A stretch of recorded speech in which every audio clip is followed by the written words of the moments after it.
Ah, no tenés razón. Me cobra. Bueno, ahora sí. Genial. Entonces arrancamos. Sí, bueno, vamos a estar charlando un poco de la revolución industrial en este primer video, ¿no? Primer video y de grandes videos. Extravagantes. Primero del último. Primero del último El año. último. De este año. Primero y último de este año. ¿Quién te dice igual, No. no? Capaz que la próxima semana, si sale bien. Bueno, el tema que nos trae aquí esta primera ocasión es revolución industrial, ¿no? Tema muy interesante para hablar, tema muy...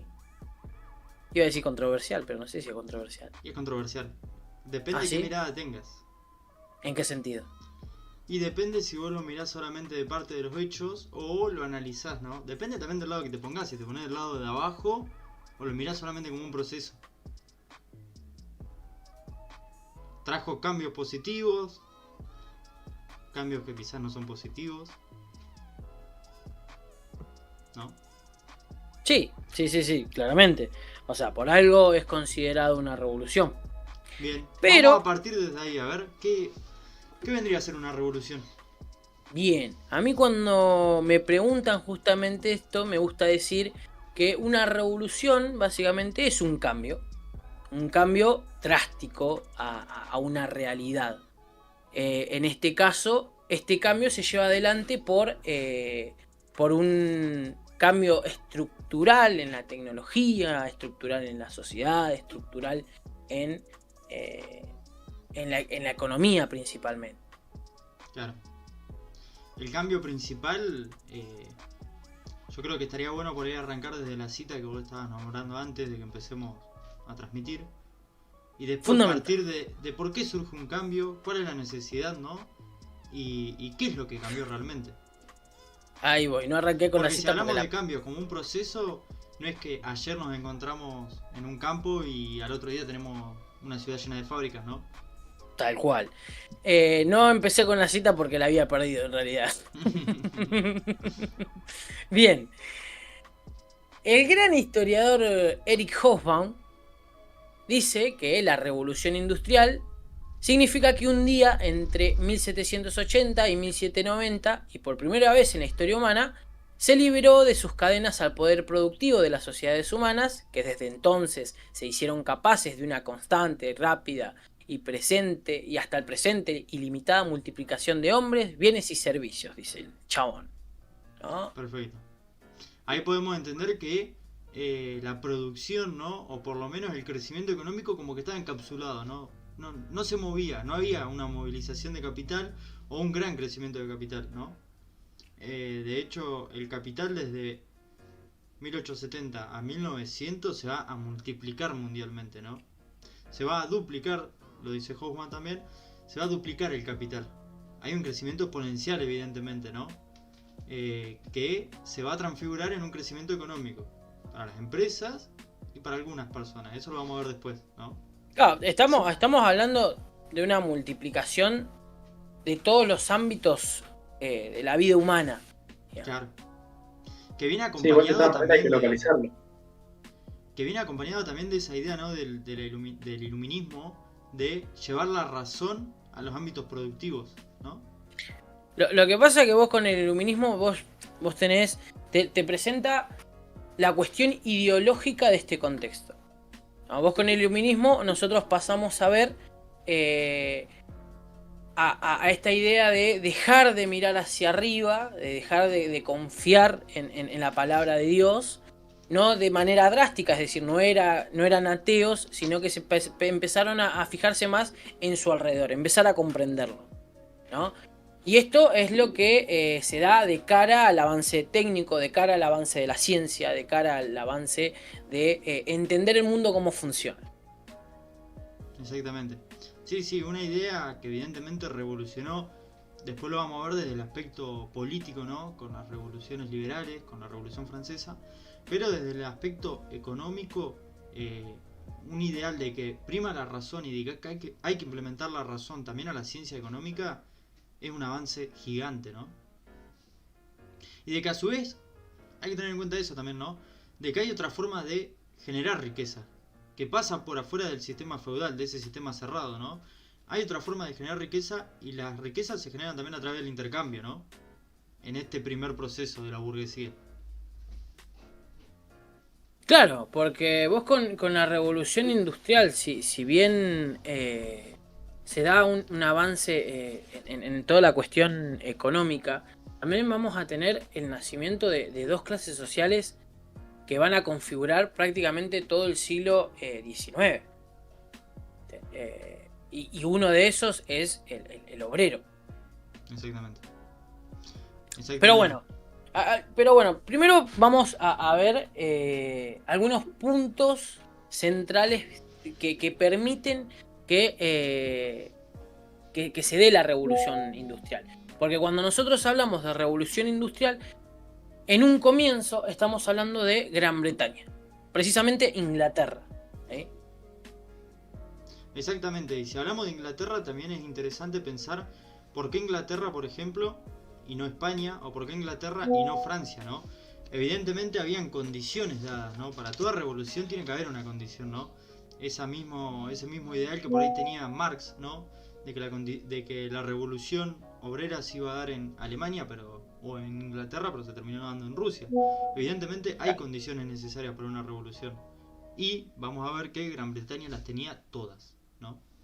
Todas, tenía cada una. O sea, la revolución se tenía que dar sí o sí, o se dio gracias a esas condiciones que tenía Inglaterra. Exactamente. Bueno, en un primer momento, hablando de estas condiciones, ¿no? que tenía Inglaterra, podemos hablar de que en 1600, desde 1640 principalmente, vamos a ir viendo de a poco, un leve acercamiento de los campos, ¿no? Se va a ir sacando esa propiedad comunal que también estaba en el norte de Europa, principalmente en Noruega, Dinamarca. Se va a ir cercando los campos, ¿no? Esas áreas que eran improductivas, que eran zonas comunales, podía ir a trabajar el que quisiese, se van a ir cercando, ¿no? Por obligación, ¿no? Se va a ir dando ahí ya una propiedad individual de las personas, que va a facilitar la propiedad privada. Sí, es verdad eso, porque yo me acuerdo del tema de la Edad Media, uno de los principales problemas era esta cuestión de las grandes extensiones de tierra. Y eso hacía que se desgaste continuamente el sueldo. Esta idea de sembrar, cosechar, sembrar, cosechar, sembrar, cosechar, hacía pelota los suelos y el cercamiento permitió una mejor rotura de los suelos, una mejor rotación, que se empieza a implementar la rotación trienal. Es decir, la base campesina, la base agraria se cambia totalmente. Exactamente. Sí, en realidad lo que sucede es que se pasa de una rotación trienal, que era la anterior, a una cuatrienal. Uh-huh. Y de eso salen los enclosures, que son de lo que están hablando. Se pasa de un modelo open field, de los campos abiertos, que eran comunitarios, a un enclosure. Claro. Abonado obviamente por un burgués.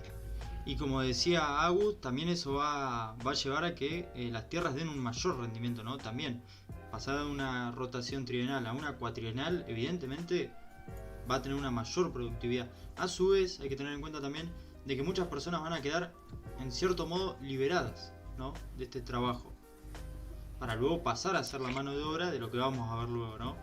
A su vez también hay que tener en cuenta que se estaba dando un sistema protocapitalista, ¿no? De producción textil, esa producción de encomienda, ¿no? Se podría decir, ahora no me sale la palabra exacta, pero que consistía en que un burgués, un comerciante, le llevaba los instrumentos, le llevaba la tela, ¿no? Para que una persona hiciese una prenda, luego se la sustraía, luego de que esté terminada la prenda, y le pagaba, pero no le pagaba como en el sistema feudal, con una parte de la cosecha, con una parte del trabajo, le pagaba con dinero, ¿no? Ahí ya tenemos un principio de circulación de capital.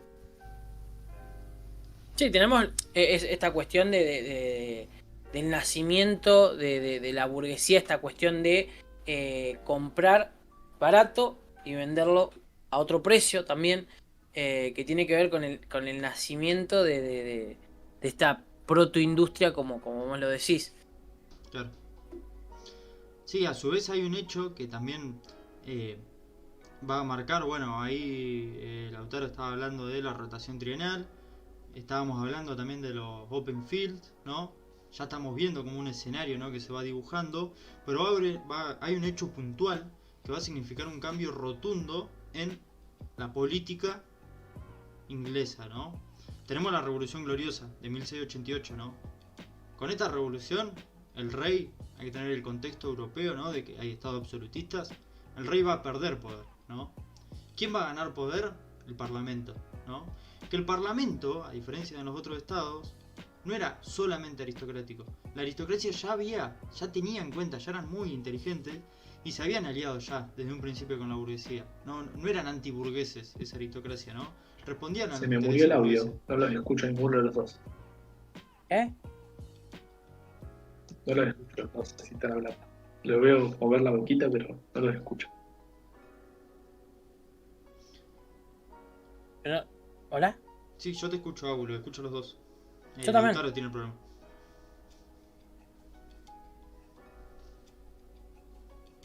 Pero nosotros te escuchamos, Lauta. Ahí no te escuchamos. Ahí no. Me voy a fijar ahora si lo puedo solucionar. Voy a ver qué. Bueno, estábamos hablando de que la revolución gloriosa, ¿no? Esta revolución que va a liberar también las cadenas políticas, hay que tener en cuenta que responde siempre a un sector de la sociedad, que es la burguesía, evidentemente, ya se va a allanar un lugar en la política, ¿no? Por lo tanto, el Estado va a ser garante de los intereses privados. Ya va a adoptar ciertos valores burgueses, ¿no? Esta idea de la propiedad privada en Inglaterra va a llegar muy temprano, a diferencia del escenario que vamos a ver en Francia, por ejemplo, ¿no? En Francia había una débil burguesía, una burguesía muy chica a comparación de en Inglaterra. Los campos no estaban cercados tampoco. A su vez, en esta misma etapa que estamos hablando, es cuando el poder absolutista, ¿no?, también luego, con Luis XIV se va a consolidar, ¿no?, de mayor forma. Así que hubiese sido impensado que se esté dando una revolución productiva, como señala Hoffman, en Francia. Es imposible, impensado. Sin embargo, en Inglaterra ya vamos a ver que desde el aspecto político, desde el aspecto social y de las ideas, ya va a tener un campo allanado, ¿no? Donde penetrar esos ideales burgueses de producción. Lo que pasa que en sí ahí este parlamento, esta monarquía parlamentaria, porque cuando estamos hablando de este periodo, no es que se deja de lado la monarquía seguía existiendo, pero va a estar limitada por ese parlamento. Y eso va a condicionar las políticas económicas que se van a dar de cara a la revolución industrial, porque este parlamento va a ser el que permita que todos estos cambios económicos sean posibles. Y pasan acá porque pasan acá en Inglaterra, por ejemplo, no vivo en Inglaterra, pero pasan acá porque Ojo, por ahora, en un momento estaba la idea de que éramos colonia. Sí, pero pasan en Inglaterra porque en el resto de países, sobre todo en Francia, la monarquía absoluta estaba fuertemente arraigada. Exactamente. Bueno, ahí por arriba nombraron la monarquía española, que también, bueno, era uno de los imperios que estaban en ese momento y que no lo hizo. Y claro, no lo hizo pero porque estaba mirando a América. Pero en el caso de la monarquía española vos tenés la dinastía de los Borbones en ese momento, pero no tenía una ideología capitalista, tenía una ideología más de acumulación. Exactamente, tenían la ideología capitalista, pero el capitalismo mercantil, ¿no? Claro. Ese monopolio de acumulación de riquezas. En cambio, en Inglaterra, y uno de los factores clave del capitalismo, el capital no se acumula, el capital se invierte, se reinvierte, ¿no? Bueno, bien, estamos hablando entonces de que hay cambios políticos, ¿no? Cambios sociales también, porque accede la burguesía al parlamento, de la mano de la aristocracia, que los banca. Hablamos del cercamiento, pero también hay que tener un factor, porque todo esto no se puede hacer si no tenés el hierro, si no tenés las materias primas, ¿no? Y Inglaterra, de casualidad, sumado a todo lo que anteriormente hablamos, tenía carbón y tenía hierro. Tenía pozos de carbón y pozos de hierro, ¿no? Minas de hierro, ¿no? Por lo tanto, estos factores también van a posibilitar que se pueda dar. A su vez tenían amplias colonias, un mercado enorme, ¿no?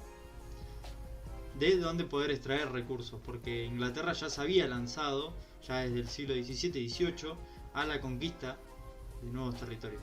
Convengamos que en ese momento, antes de 1776, Estados Unidos, o el pre-Estados Unidos, contaba con una exportación de materia prima muy importante, sobre todo de algodón. ¿No? Que el algodón, la industria algodonera y textil, como vos mencionaste hace un ratito, va a ser la pionera de toda esta revolución industrial. Va a ser la industria primordial desde el comienzo hasta casi pasado la mitad del siglo XIX, donde va a empezar con la industria pesada. ¿Sí? Pero sobre todo es la textil la que comienza todo este proceso. Claro. De hecho, Howard mismo dice, ¿no? Quizás uno no necesita, no sé, un tren. Un país no necesita un tren, pero ¿quién no necesita una camisa o un pantalón? Vos vas a China y lo podés vender fácilmente, ¿no? De hecho, bien lo decís vos, ¿no? Es el tema del algodón. El cimiento, la base de la revolución industrial no es nada más ni nada menos que el esclavismo. Tanto de la población inglesa, que trabajaban niños de 8 años, hay que tener en cuenta esto, como la esclavitud y el mercado negrero en Estados Unidos.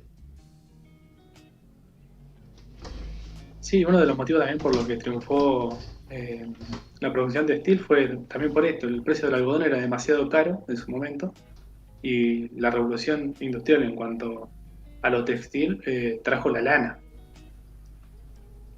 Y la lana es mucho más barata de producir y más en masa que el algodón, que era caro de traer, que tenías que traerlo sí o sí de Estados Unidos, por ejemplo. Que después, bueno, se corta eso. Claro. Y también esa idea, ¿no? Que produce más capital, que es comprar barato y vender caro, ¿no? La premisa fundamental del capitalismo. Ahí ya Inglaterra va a tener una ventaja, va a tener una acumulación de capital y una reinversión de capital, ¿no? Sí, y algo también que me gustaría asomar a todos estos puntos claves para entender la revolución industrial es la existencia de un mercado, tanto interno como externo. Porque antes de esta revolución, ya Inglaterra contaba con un mercado bastante conformado que va a entrar en juego con la revolución industrial y se va a expandir totalmente. Exactamente. No hay que dejar tampoco de lado que la revolución demográfica también ayudó bastante a la revolución industrial, Claro. porque se da un aumento drástico de la población, gracias a los alimentos, por esto de la rotación cuatrinal, que tenían más alimento la gente, se empezaba a reproducir más, tenían mejores condiciones de vida y aumentaba también el tiempo de vida de la gente. Claro. Y a su vez también con el acercamiento, como estábamos hablando antes, cuando se empieza a dar esta protoindustria en las ciudades, principalmente en los puertos, ¿no? De Inglaterra, se va a dar en Manchester, bueno, en varias ciudades portuarias. Lo que va a empezar a suceder, como bien dice, con el crecimiento demográfico y a su vez exceso de mano de obra, porque al tener mayor efectividad en los campos, te va a sobrar mano de obra al cercarse el campo, y a su vez al tener un progreso tecnológico. Hay que tener en cuenta que en esta época también se da la collera, ¿no? Que la collera lo que hace básicamente es, en vez de tener 2 o 3 caballos funcionando, tienen uno solo, porque cambia el tema de atadura del caballo y se distribuye mejor el peso, y con el arado pesado a su vez es más productivo el campo, por lo tanto no va a necesitar ni personas trabajando en el campo, ¿no? Por lo tanto todo ese sobrante de mano de obra va a ir dirigido a las ciudades. Claro, hay una movilidad del campesinado hacia las ciudades, y ahí es donde se va a dar el desarrollo urbanístico, el desarrollo de las ciudades en base a las fábricas. Porque con esta nueva industria empiezan a surgir fábricas en las mismas ciudades, y toda esa masa de población desocupada de los campos comienza a emigrar hacia esas ciudades. Por eso en ese momento también, como no contábamos con normas, no se contaba con normas de seguridad e higiene, estamos hablando de mucha contaminación, mucho hacinamiento, muchas cosas turbias. Exactamente. De hecho, en julio de 1850, no me acuerdo bien el día, pero se lo conoce como el Martes Negro, creo, en Inglaterra. Creo que es el Martes Negro. Que la ciudad estuvo por el smog, ¿no? Por esta contaminación del carbón, estuvo totalmente negra. Por un par de días, ¿no? O sea, ya las condiciones laborales son pésimas. De hecho, el mismo Estado inglés, adelantando un poco el proceso cronológico de lo que estamos hablando, el mismo Estado inglés en 1840 va a tratar de entender las condiciones de vida que se están dando en las minas principalmente, y va recuperando relatos de las personas que trabajan en las minas, va a ver que son nefastas, ¿no? Hay inclusive relatos que, bueno, en esta charla por ahí no los vamos a ver, pero puede ser para otra charla, para la del viernes. Que bueno, hay relatos de niños, por ejemplo, mujeres de 8 años, ¿no? Niñas de 8 años, que relatan cómo es el trabajo en la mina, ¿no? Evidentemente tenían el peor trabajo, ¿no? Es que la idea mandaban básicamente era enriquecerse y no importa el fin justifica los medios, dicen. Claro, exactamente. De hecho, bueno, Hoffman también nos va a decir que el burgués, con esta idea de querer ganar menos, a menor costo, inclusive, como ya no podía sacar más dinero, no podía explotar más al trabajador, lo que va a tratar de hacer también es abaratar el costo de vida de las personas, para tener que pagar menos dinero el sueldo, ¿no? Hasta eso se fijaban. Que los alimentos sean más baratos, ¿me entendés? No para que pueda tener un mayor juego con su sueldo, no, para después pagarle menor sueldo. Ya un capitalismo medio atroz desde el comienzo. Creo que igual también, cuando estamos hablando de la revolución industrial, tenemos que tocar un punto bastante importante que es la industria. Y en cuanto a los avances tecnológicos, más que nada. Bien, Porque yo bueno, iba con... hablamos un poco del hilar, de la máquina de coser, que fue un avance tremendo, porque una máquina de coser hilaba lo que podía hilar, no sé, 10, 14 personas en la misma cantidad de tiempo. ¿Vos qué querías decir? No, que estaba por compartir eso. Nosotros acá, justo que tiene que ver con esto ¿Lo que podés están agrandar más, mencionando, Agus, a la que es imagen? complicado. Ahí está. Ah, un poquito más. Acá, ahí Ahí está. Bien. Nosotros, como dice Lauta, durante toda la revolución industrial vamos a tener un avance tecnológico muy importante. Que nunca termina en sí la revolución industrial. No es que empieza a finales del siglo XVIII y termina en, no sé, el siglo XIX. No, siempre estamos en una constante revolución industrial. Porque como en esta imagen nos indica, tenemos hasta ahora como que se cataloga en cuatro fases, 4 periodos, ¿no? Una 4 primera... revoluciones industriales. Claro, tal cual. Una primera basada en la mecanización, otra en la electricidad, otra en la informática, y es donde estamos hoy en la digitalización, donde gran parte de todas estas maquinarias se utilizan en base a internet o en base a cuestiones de nube, de coordinación. Sí, de hecho, en eso ya empieza a jugar también el tema de la inteligencia artificial. Forma parte de esta 4ª revolución industrial. Que está muy cuestionada la inteligencia artificial en este sentido, porque desplaza el rol de muchas cosas, supuestamente. Exactamente. Eh, Eso va a ser tema de debate, yo creo. sí. En un futuro próximo, ¿no? Porque hay que ver la ganancia de las personas, por qué lado va. O sea, si es necesario el trabajo, va a entrar en juego. ¿No? Lo que pasa que acá nosotros vamos a tener un problema. Siempre con la implementación de tecnología nueva, vamos a tener el reemplazo de las personas.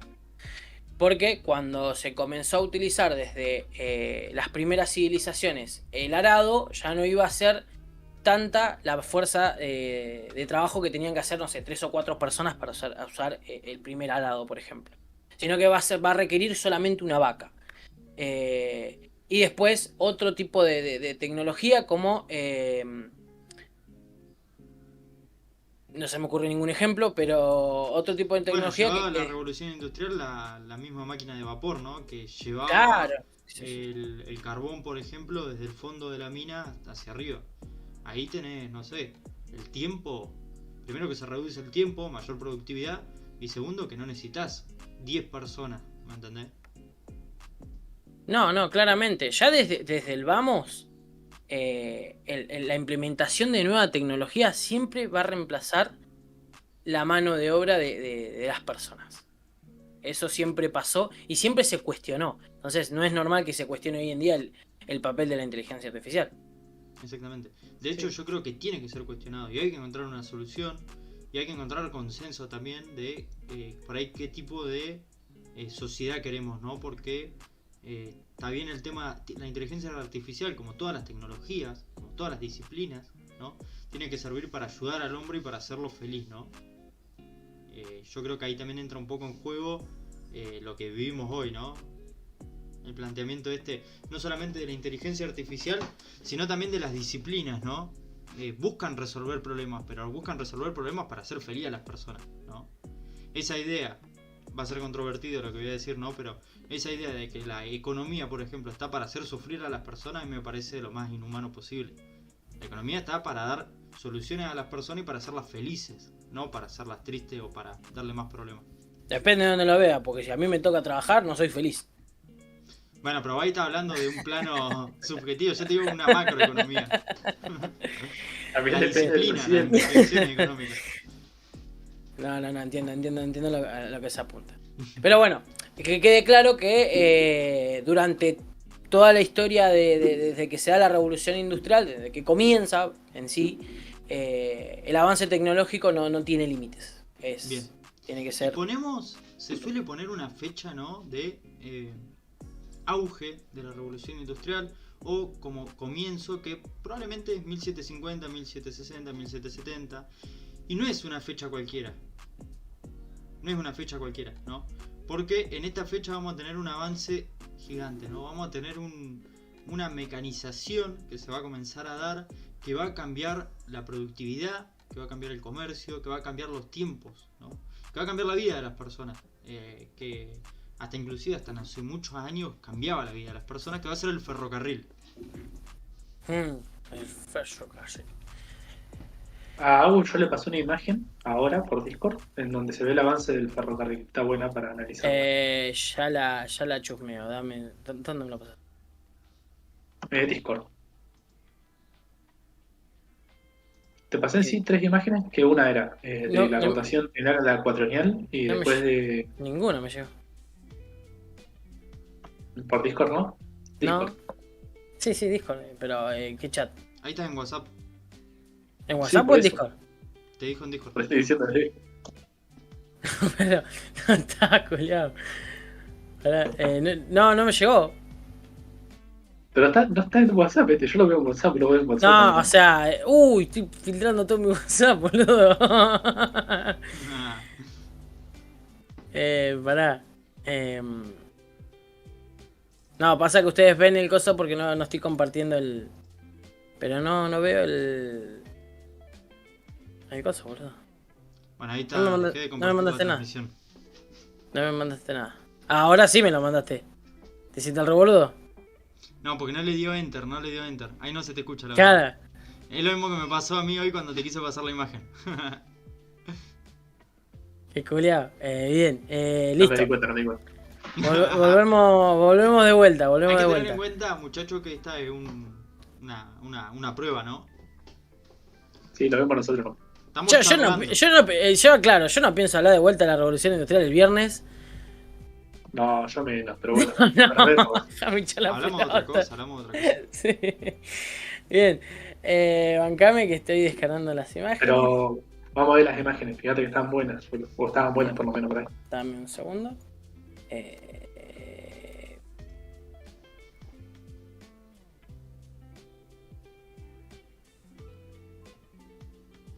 El viernes podría ser de rep industrial.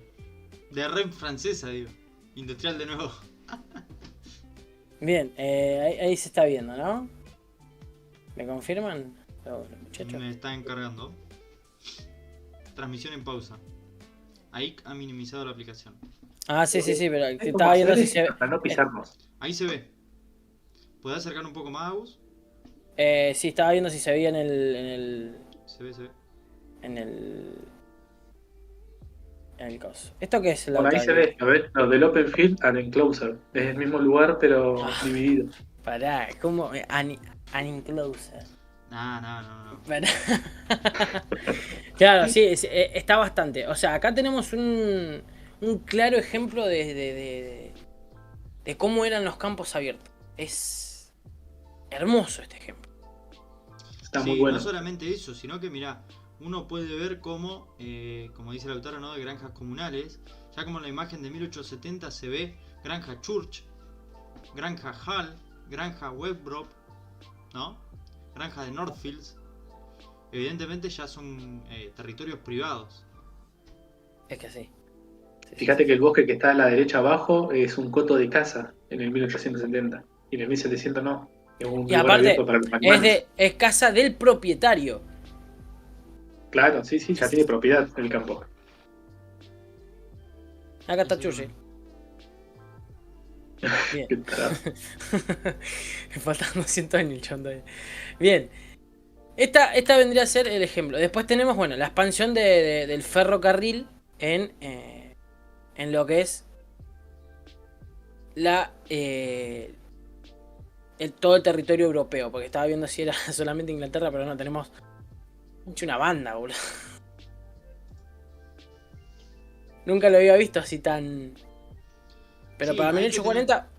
Acá hay algo muy clave. Entender cómo a partir de lo que se conoce, a mí no me gusta separarlo en dos, pero a partir de la segunda revolución industrial, ponele, a mí no me gusta separarlo, a mí desde me la gusta aparición del tratarlo todo. ferrocarril.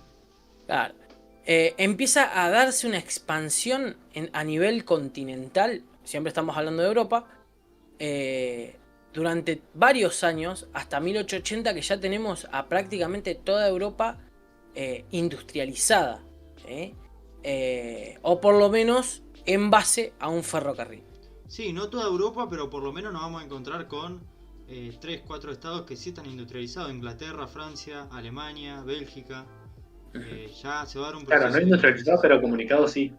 Claro, Son comunicaciones claro. con el Bueno, ferrocarril, ¿no? No Sí, ahí, sí, sí, necesariamente sí. ahí el necesitas para auto puso el producción. pie. Vos lo que Exactamente. está mostrando en la imagen son vías de ferrocarril que están conectadas también con vías marítimas, ¿no? Porque también hay que tener en cuenta que se desarrolla el barco a vapor, ¿no? Sí. También para la extracción, para el comercio. Pero también un hecho fundamental que se va a dar en la imagen del medio, la de 1850, es que en 1850 se va a crear el telégrafo.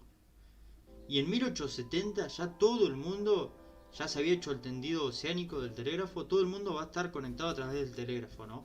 O por lo menos las principales potencias. Estados Unidos, Japón, Alemania, Francia, Bélgica, Inglaterra, por supuesto. Y para 1870 Igual, vamos a tener un mundo, si lo miramos para atrás, ¿no? 200 años para atrás, de 1870 a 1670, con la Revolución Gloriosa, un mundo totalmente distinto. eso iba a comentar, que siempre decimos que los procesos son longevos, pero en este caso es un proceso rapidísimo.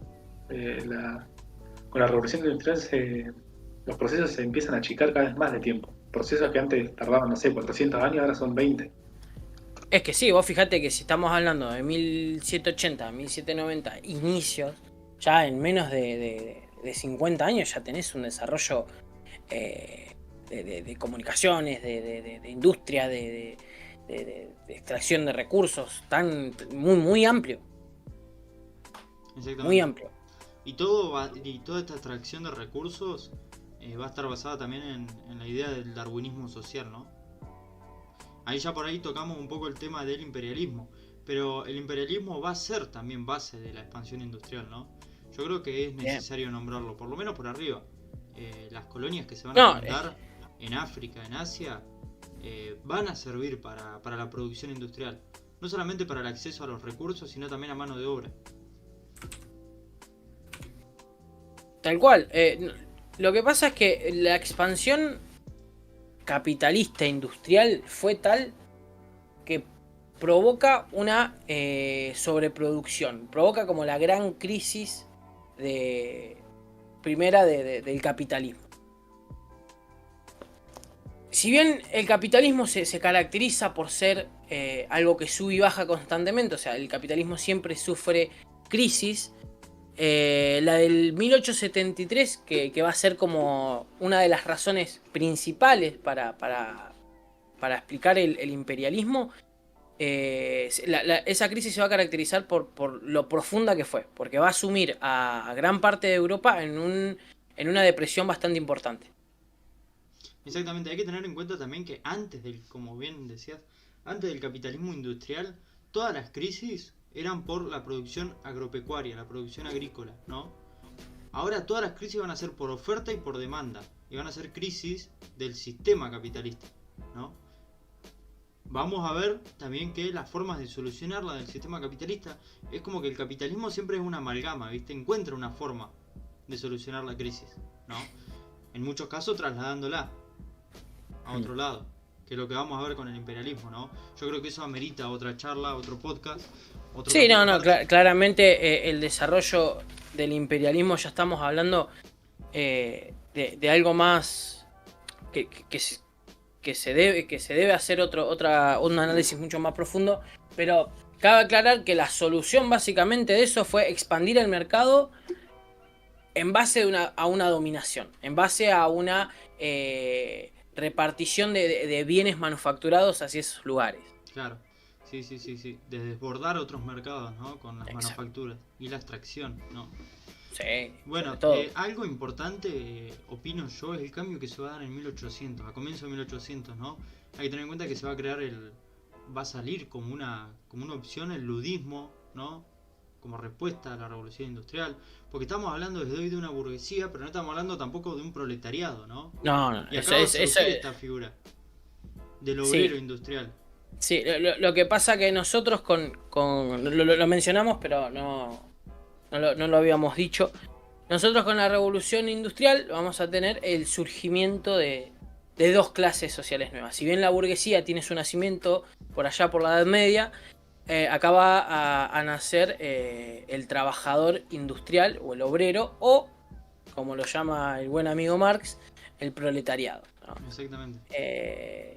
A grandes rasgos, la burguesía dueña de los medios de producción, es decir, fábricas, máquinas, etc., va a contratar al obrero que vende su fuerza de trabajo a cambio de un salario. Y esa va a ser la base del sistema capitalista básicamente. Exactamente, sí, sí. El sistema capitalista, en términos no también marxistas, tiene la base en la explotación de las personas, ¿no? En obtener esa, como lo llamaba Marx, ¿no? Esa plusvalía, ¿no? Ese rédito económico, ¿no?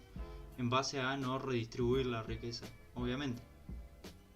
Por lo tanto, El, acá se el- va a dar una crisis, conflictos, ¿no?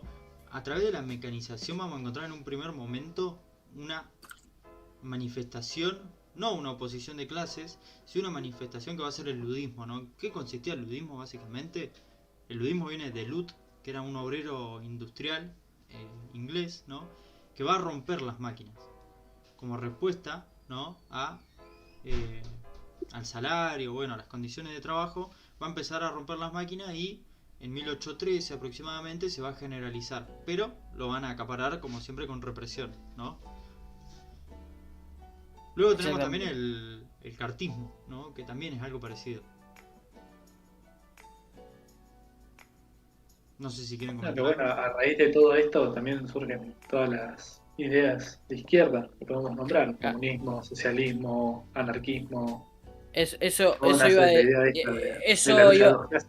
iba a mencionar que nosotros tenemos un quiebre muy importante en esta época, que es, como bien dice Lauta, todas estas ideologías de izquierda con la publicación del Manifiesto Comunista de Marx y Engels. Sí, que bueno, lo que van a hacer también es seguir con esta idea que decía, hablan del budismo, de romper las máquinas, atentar contra el capital que tenía el burgués. Algo Era que la única tiene, manera que tenían de expresarse también. claro, algo que tiene el Manifiesto Comunista que es bastante interesante de ver, es que eh, al final de la obra dice eh, obreros del mundo unidos. Eh, Sí, ya plantea una idea. Yo creo que esa idea de obreros del mundo unidos, ¿no? Viene también de la mano de esa idea que van a tener en un primer momento de que el capitalismo oprime a todos por igual. O sea, el proletariado es el mismo en cualquier parte del mundo. No existen las naciones. Lo que sí existe es la condición de oprimido, ¿no? Yo creo que ahí es como un fundamento para el internacionalismo. Que vamos a ver con el imperialismo, con la Primera Guerra Mundial luego, que no se va a poder lograr el internacionalismo, ¿no? No, claramente. Pero no, claramente. en 1850 ya vamos a ver que hay una conciencia de clases y una conciencia de oposición de clases, ¿no? El burgués está para oprimir al proletariado. Y el proletariado tiene que tener la conciencia de que es oprimido y debe luchar en contra de esa opresión. Exactamente.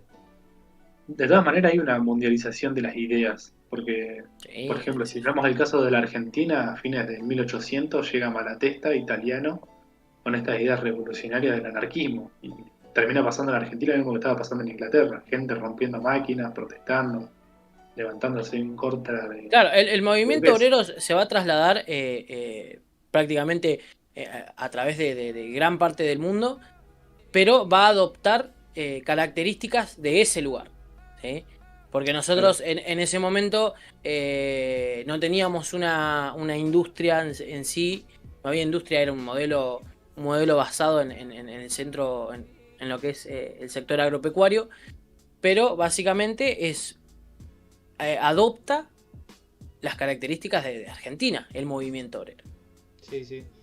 sí, sí. Eh, Había industria también igual en la Argentina, pero no era la misma, estamos hablando de No, industria claramente, sí, sí, sí, multinacional. sí, sí. Eh, También, bueno, la forma en la que se van a protestar también los medios de izquierda van a ser a través de diarios, por ejemplo, que van a ser muy comunes en todo LATAM y toda Europa, por lo menos, diarios de izquierda, que llamen, yo que sé, la izquierda, el anarquista o claro. protegido. A través también de, por ahí eso de la mano del anarquismo, pero también a través del socialismo, a través del sindicalismo, ¿no? Se van a empezar a crear los sindicatos en favor del obrero, ¿no? De mejorar las condiciones del obrero, como una forma de protesta.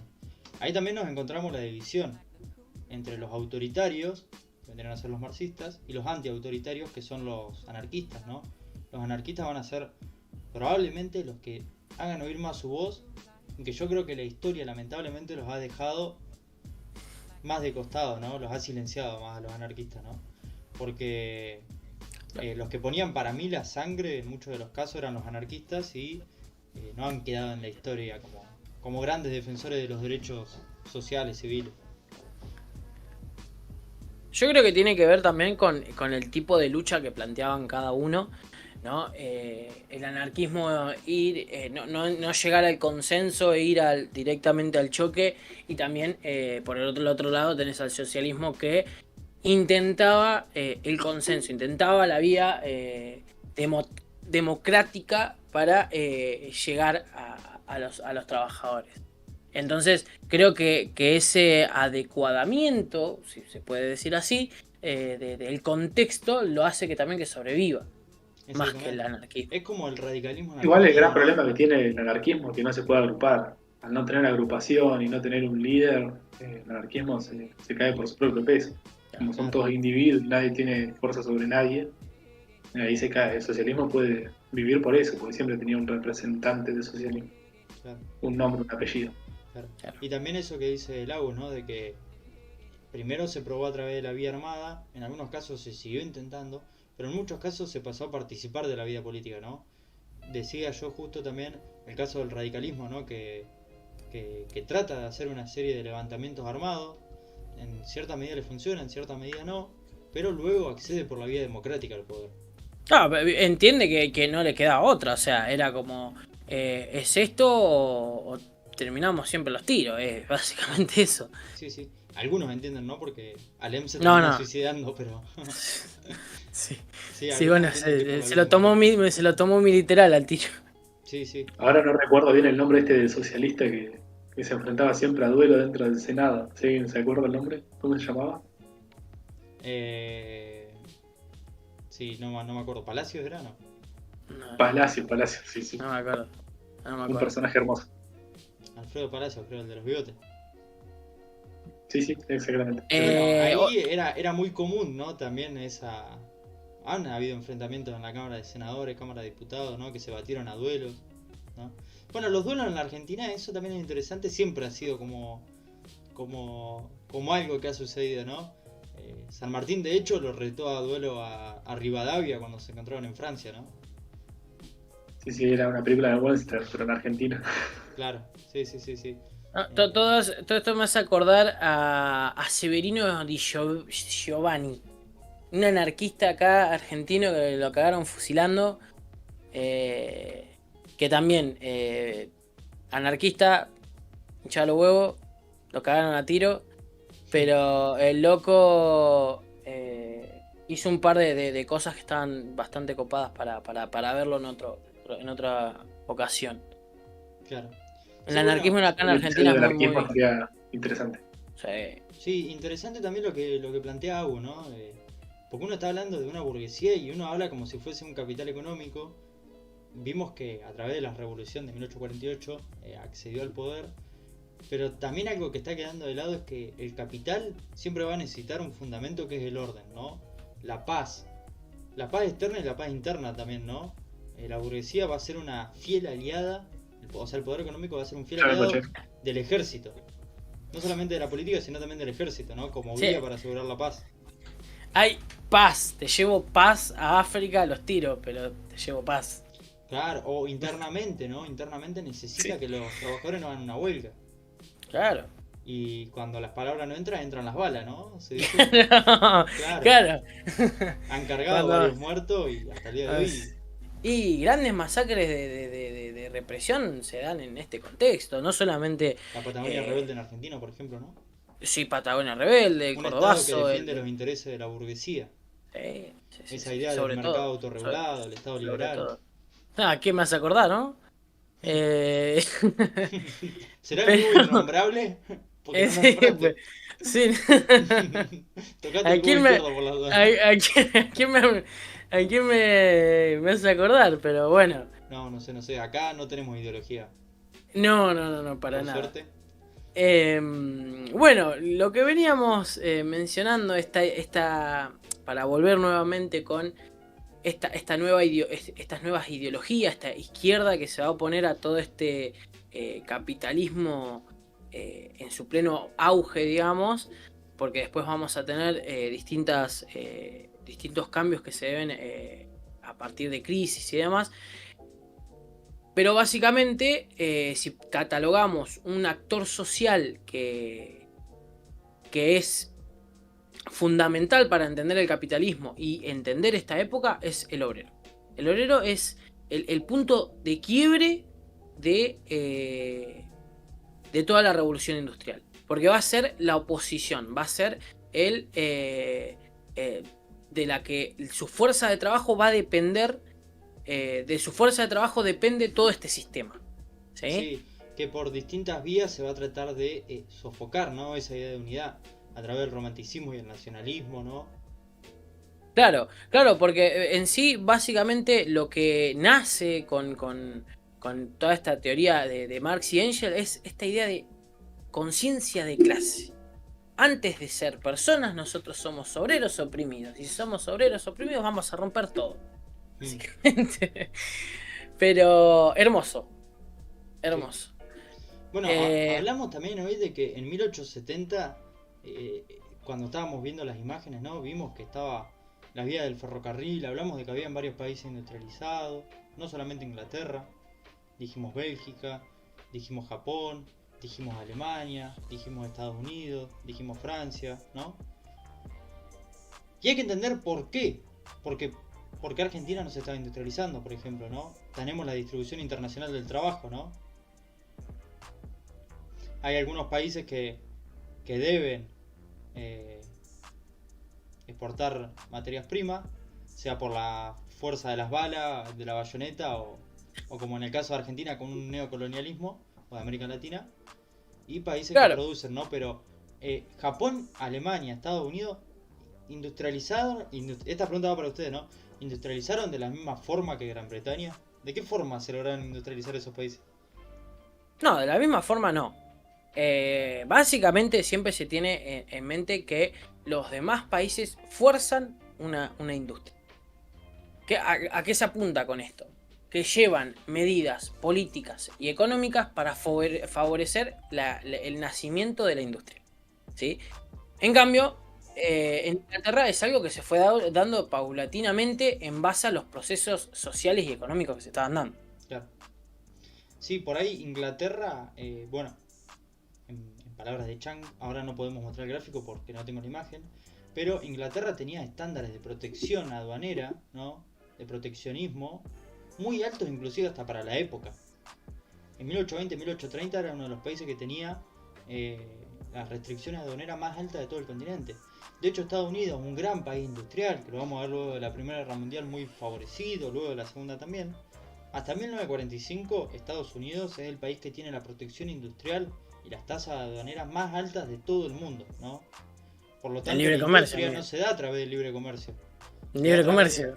Claro, se da a través del intervencionismo estatal, en estos casos. En el caso de Japón y en el caso de Alemania, van a tener tasas aduaneras muy bajas, ¿no? Pero no significa laissez-faire, que pase lo que sea, ¿no? No, el Estado interviene y crea empresas modelo, las articula con las empresas privadas, ¿no? Y buscan una industrialización, ¿no? Pero no a través del libre mercado. En sí el libre mercado es... El libre mercado es una estrategia que utilizó Inglaterra, que utilizó Estados Unidos, pero una vez que ya tienen la industria consolidada. Claro, o Y sea... no es que Inglaterra se abra el libre mercado, pero fuerza a los otros sí, países. pero ni tampoco, porque siempre existió un mínimo proteccionismo, un mínimo, una mínima intervención estatal para, para tener, para proteger industria, porque, por ejemplo, cuando se expande, cuando crece la industria en otros países, por ejemplo, que se da una sobreproducción. Se llevaron adelante medidas para proteger el mercado interno. Es lo que siempre termina pasando luego de las crisis, ¿no? Lo vamos a ver con la Gran Depresión, por ejemplo, ¿no? Luego. Claro. Claro, pero siempre. si ves las crisis cercanas que tiene, por ejemplo, Estados Unidos, vos ves que cuando hay crisis, lo primero que hacen es imprimir billetes a lo loco, porque bueno, ellos tienen las maquinitas y empiezan a repartir dólares para todos lados. Bueno, No en les esta importa. época también estamos hablando del patrón oro, o sea, la moneda nacional estaba ligada al mercado internacional, por lo tanto, esa posibilidad no la tenían, pero la posibilidad que sí tenían los estados también era la concentración, las empresas, la concentración de capital, ¿no?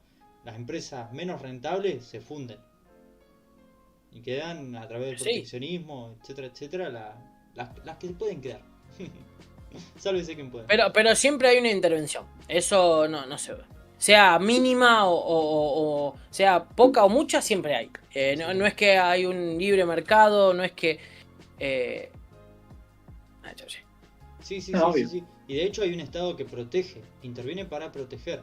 Estamos hablando de un estado, liberal, ¿no? Pero liberal en lo económico, no en lo político.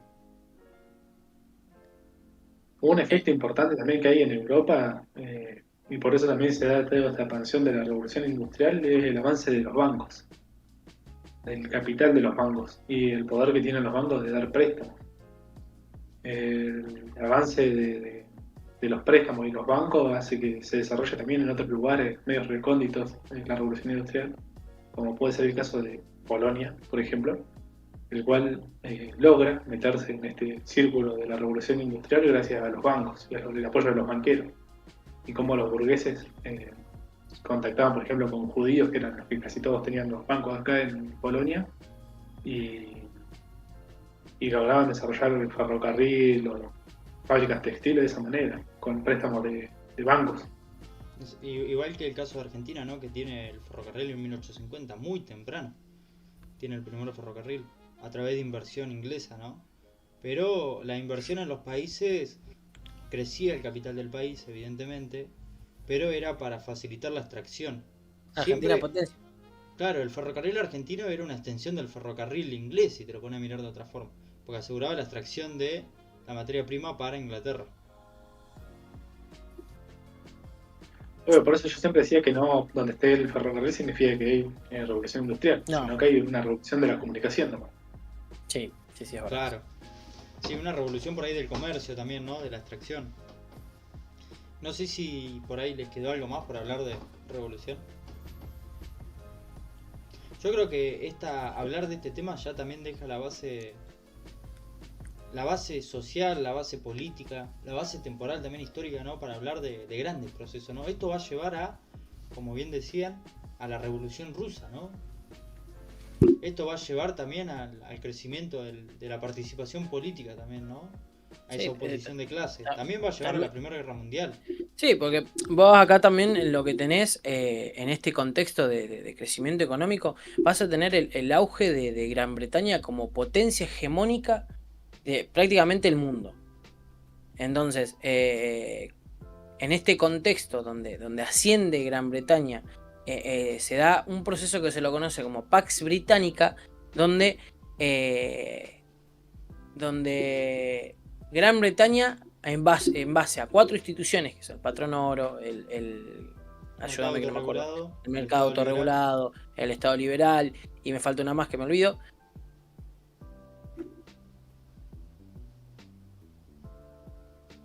La balanza de poder. La balanza de poder, muy bien, me había olvidado. En base a estas 4 instituciones se va a configurar una paz mundial donde Gran Bretaña es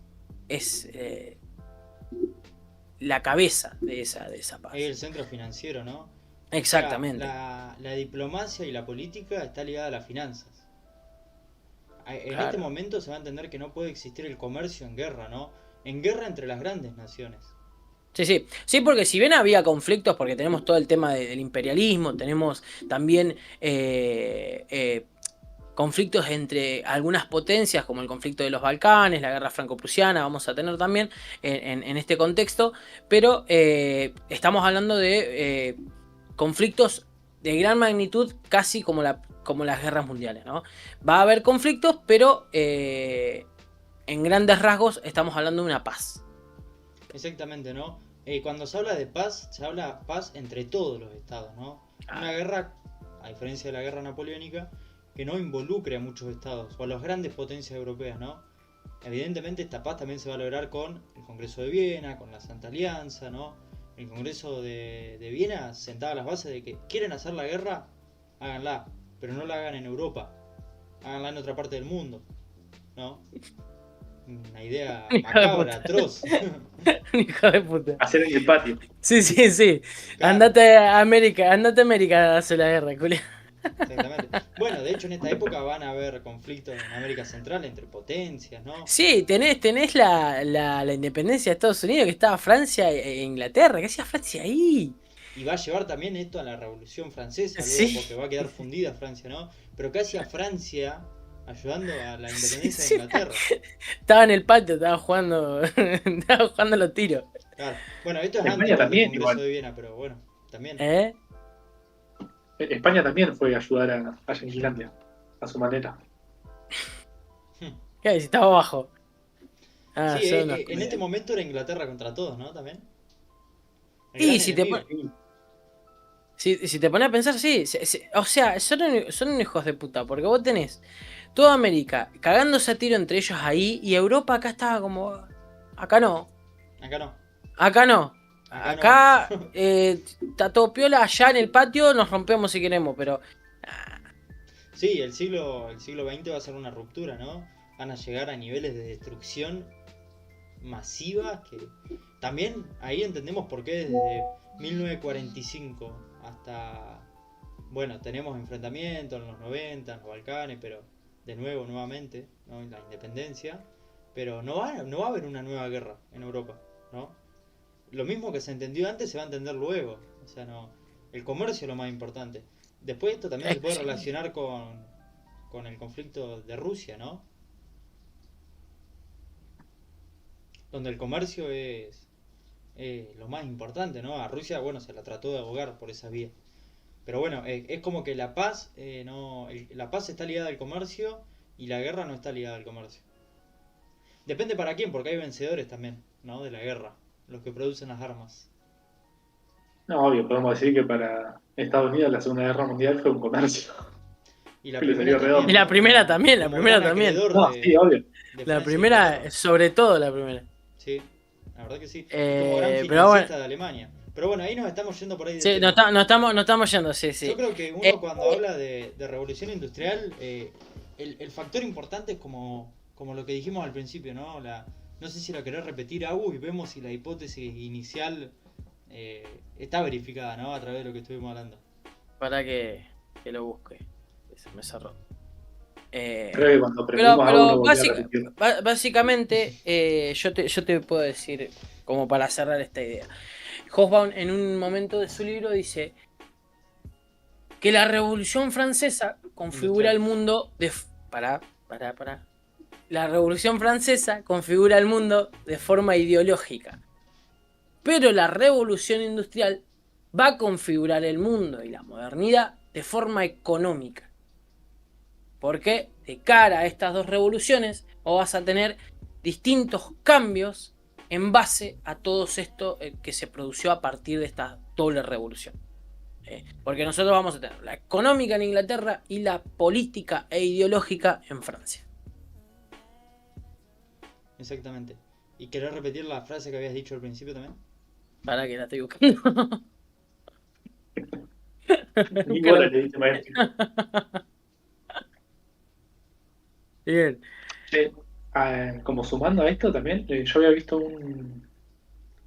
una anécdota muy buena de cuando hacen una película del primer tren llegando a una estación. Esa película del primer tren llegando a una estación la reproducen en cines y la gente sale corriendo de los cines pensando que le iba a chocar el tren. O sea, imagínense la diferencia de cosmovisión en la gente de ese momento con la revolución. O sea, los avances tecnológicos han ido más rápido que el avance mental de la gente. Claro, más rápido que la sociedad misma. Bueno, acá la encontré después de unos minutos de problemas técnicos. Básicamente, Hobsbawm, y finalizamos con esta frase y cortada ya acá. La revolución industrial significa que un día entre 1780 y 1790, y por primera vez en la historia humana, se liberó de sus cadenas al poder productivo de las sociedades humanas, que hasta entonces se hicieron capaces de una constante, rápida y hasta el presente ilimitada multiplicación de hombres, bienes y servicios. Totalmente de la mano con todo lo que estuvimos hablando, ¿no? Ahora, una vez que terminamos la charla, esta frase cobra sentido. Dio el pie y dio el cierre también, la misma frase, ¿no? Un genio, Hobsbawm. Yo lo amo. Pero bueno, amor platónico. No correspondido. No correspondido, lamentablemente. Bueno, la verdad que muy interesante este primer stream, ¿no? Esta primera charla sobre la revolución industrial, así nomás, ¿no? Fue una charla de historia del absurdo, sin un eje central, que es un poco la idea, ¿no? Y hablando de todo un poco, ¿no? Sí, la idea no es hacer una clase o una maestría en revolución industrial, sino tener cuestiones a grandes rasgos de lo que significó y de cómo se produjo este proceso que configura económicamente el mundo. Claro. Sí, si el que está del otro lado ya sabe algo de revolución industrial, está bueno porque es como un feedback que tiene de ideas que nosotros también tenemos. Claro, por ahí la idea de esto es salir con una idea general, ¿no? Y también discutir un poco lo que pasó en la historia, ¿no? Tratar de yo creo que si uno charlando, ¿no? Hablando sobre estos temas de la historia, le da una idea nueva, puede llegar a entender lo que pasa en el mundo, puede llegar a entender por qué se divide así el mundo, por qué hay países que tienen más importancia que otros, y a través de la historia, ¿no? ¿Por qué existe el libre cambio? A eso relacionado con la política argentina. Yo creo que no, eso, para nada. Yo creo que eso lo vamos a charlar un poco más en las próximas. Sí. Vos podés elegir morirte de hambre si querés. Claro. Pero bueno, yo creo que si esto sirve para crear una nueva idea, la misión está cumplida, ¿no? Sí. Podés vender un riñón también si querés. No entiendo las referencias, muchachos. No son cosas. Son ideas que pasan en el momento. Claro, yo creo que acá hay una multiplicidad de ideologías y se respeta cualquier tipo de ideología. Y no hay una ideología definida. Totalmente. Así que bueno, totalmente de acuerdo. Nos vamos con esta idea de que no hay una ideología definida y respetamos sus ideas. ¿Algo más para agregar, muchachos?